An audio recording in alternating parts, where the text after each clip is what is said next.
Hi, welcome to my camper van for sale.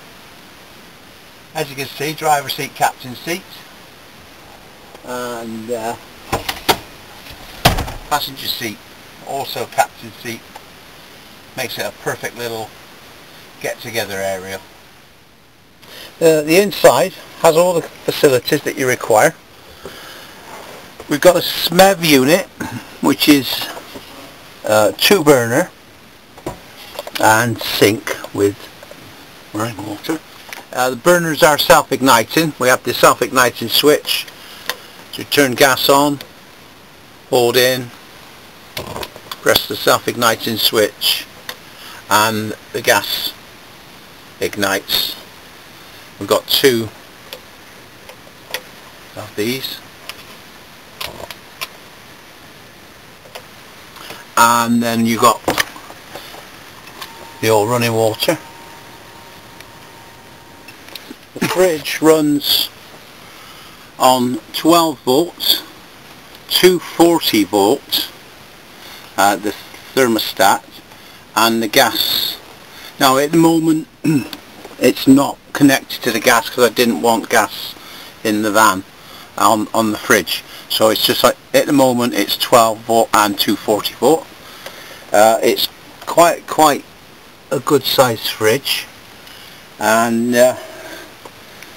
it comes down, if you want it to come down to freezing as well. I have actually done ice cubes in here. Next door we have storage on the top and a porta potty in the bottom, and then next door to that we have storage of pans and cutlery and food, and above that we have the drawer with the cutlery and salt and pepper pots. We've got a dual electric socket, 240 volt, fed from the Zig unit, which operates. This turns the Zig on and off. This switch operates the leisure battery, which is on now. Turn it the other way, operates the vehicle battery. If you come to this switch here, I'm not plugged in on electric yet, but when you do it, that lights up and it charges the battery. Will also run your fridge and will run your 12 volt lighting throughout the van. This switch on the end is a split charger switch, upwards charging the leisure battery when you're driving the van, and downwards just the leisure battery when you're on site. Lighting in the van, I have inside the wardrobe 3 switches. The center switch turns the overhead lighting of the cooker unit. That is very bright on an evening. We have a red light for mood lighting on night time, a white light for lighting the van. Above the seating, another light for reading, and if I turn right the way round, we have a light which is very handy when you've got the bed made up. We have sliding door with colour material the same as the bedding around the door. We have a handle to help you come into the van. This side we have an opening window for when you're cooking and also for sleeping at night, and that just fastens with a little popper and it releases with a little popper. Rear seating is the bed. It's got 2 seat belts on it. It has an under storage drawer and an under storage door.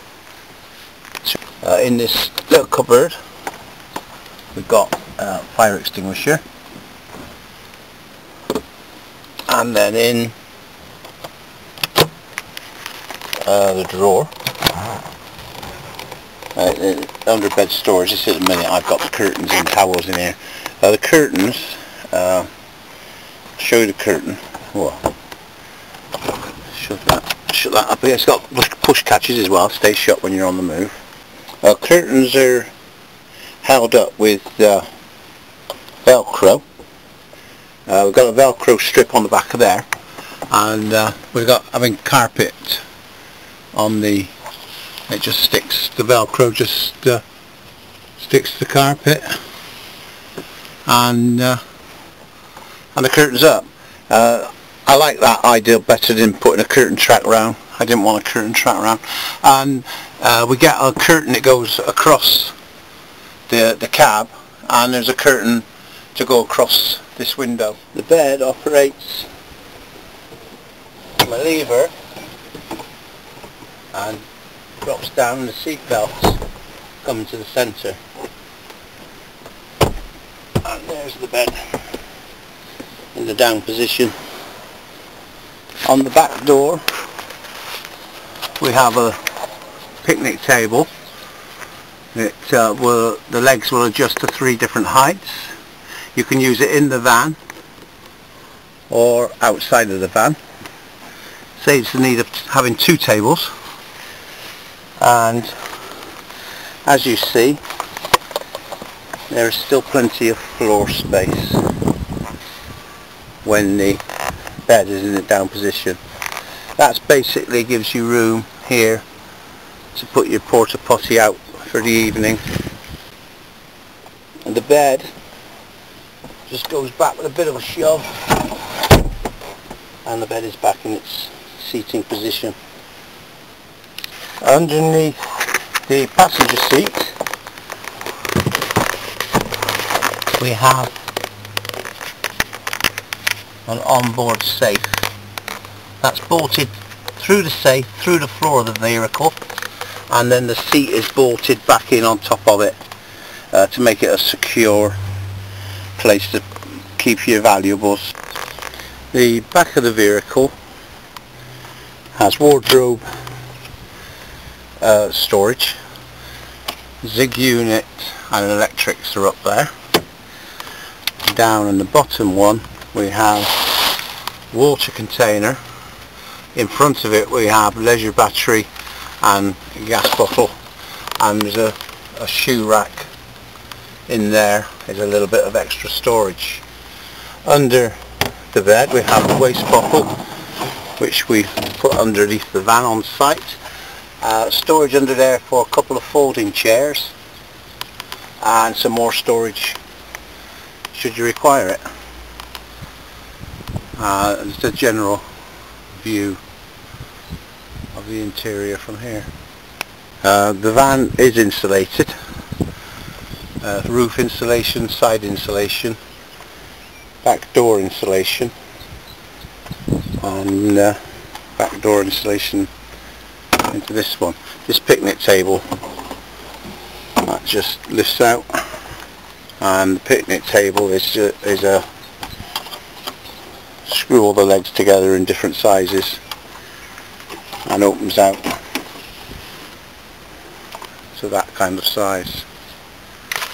The inside of the wardrobe down here is, I don't know if you can see this, but this turns the gas on and off.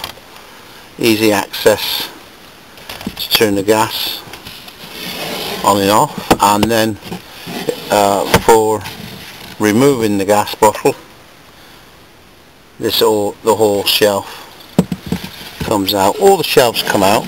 This is, I had this up here for the wardrobe, but it didn't give enough room for the clothing, so I put a shelf in. But this shelf is a removable shelf, so then the wardrobe becomes a taller space. Basically you can do what you want with it. It can sit right back, or you can have it so it sits nearer the door, so you've got a small space either end.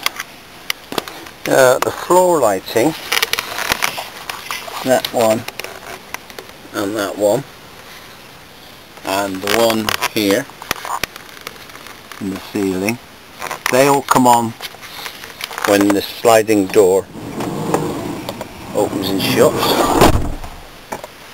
and then they're off then. Then if you want them on, back again into the switch into the wardrobe, and you can have them on from in here with the door closed. Otherwise they just come on when the door is open. And then if you want the door open obviously through the summer and you don't want the lights on, then we have a switch down here which turns the lights off. So now the lights are off with the door open. But generally I leave them on.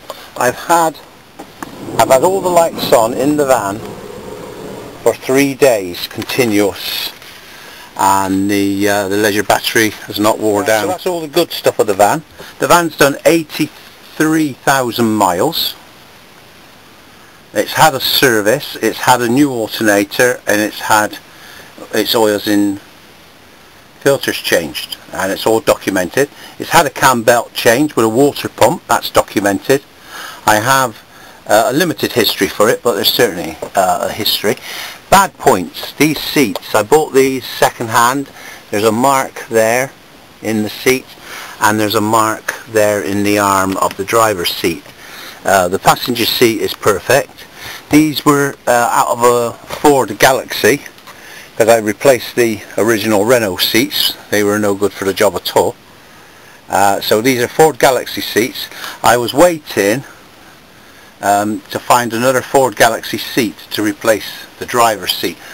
That driver's seat goes up and down, height adjustment as well as back and forth, whereas the passenger seat just goes back and forth.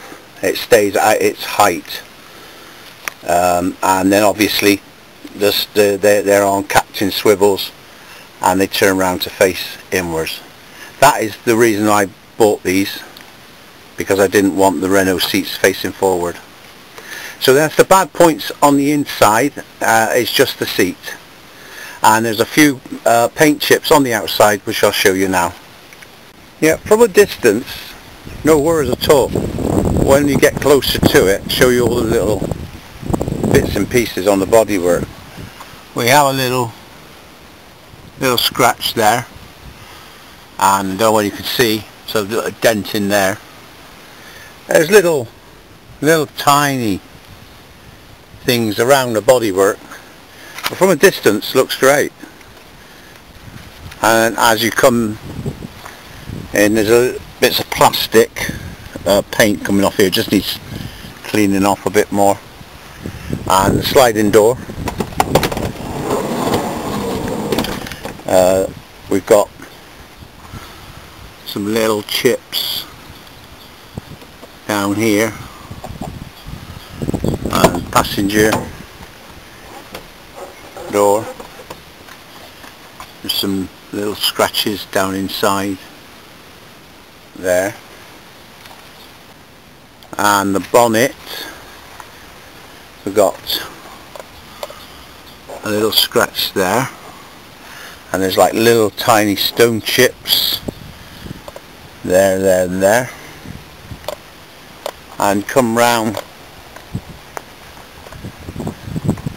to the driver's door, and I think the previous owner used to get his seatbelt trapped here, because we've got what I think is seatbelt marks, but they're on the inside of the door.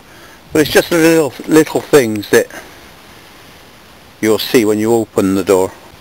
But basically it looks good from afar. You don't see any bodywork problems. There's a little crease in the plastic bumper there, and over here there's two little marks